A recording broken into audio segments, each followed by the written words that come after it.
Olá pessoal, estamos aqui hoje de novo vamos falar hoje sobre um assunto também muito recorrente, que é ansiedade.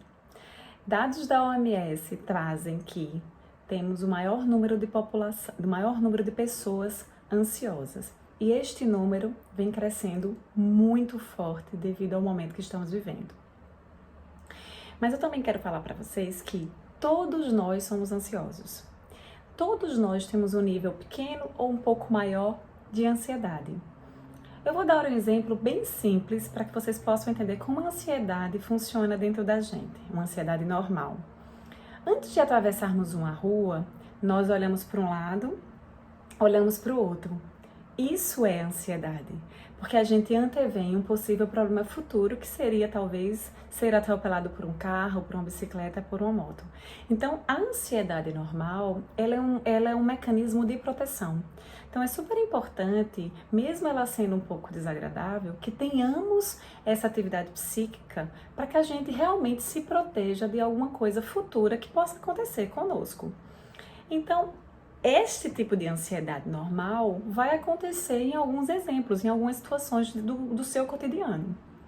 Mas, quando essa ansiedade ela passa a ser constante, ela passa a ser irreal, ela passa a dificultar o seu dia a dia, a sua rotina, aí sim ela pode se transformar em um tipo de transtorno de ansiedade, sendo patológico.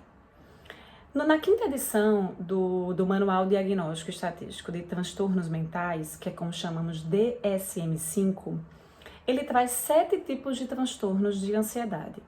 Transtorno de ansiedade generalizada, transtorno do pânico, transtorno de ansiedade social, fobias específicas, agorafobia, mutismo seletivo e transtorno de ansiedade por separação. Mas, Carla, e o TOC? E o transtorno de estresse pós-traumático também é considerado um transtorno de ansiedade?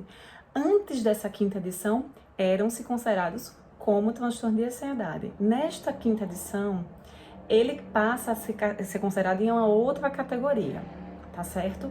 Então, no DSM-5 traz esses 7 tipos de transtorno, mas para todos os transtornos, para todos os tipos de transtornos, tem níveis de sintomas cognitivos, sintomas emocionais e sintomas comportamentais.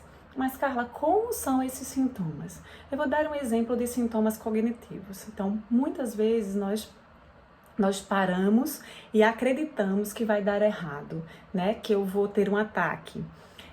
Sintomas emocionais, então eu vou ter medo, eu vou ficar apavorado, né? Eu vou ficar assustado. Sintomas comportamentais, então eu vou tremer, eu vou suar, eu vou ter frio na barriga, eu vou ter coração acelerado. Então são diversas maneiras individuais que esses sintomas eles se manifestam nas pessoas.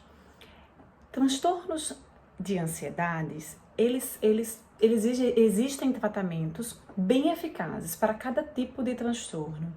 Então, eu não tenho como dizer aqui, Carla, me diz um tipo de tratamento. Não tenho como dizer um tipo de tratamento geral para todos nós. Então, é preciso entender o contexto de cada tipo de transtorno, né? Do grau desse transtorno de ansiedade para cada pessoa, porque cada ser ele é único e individual.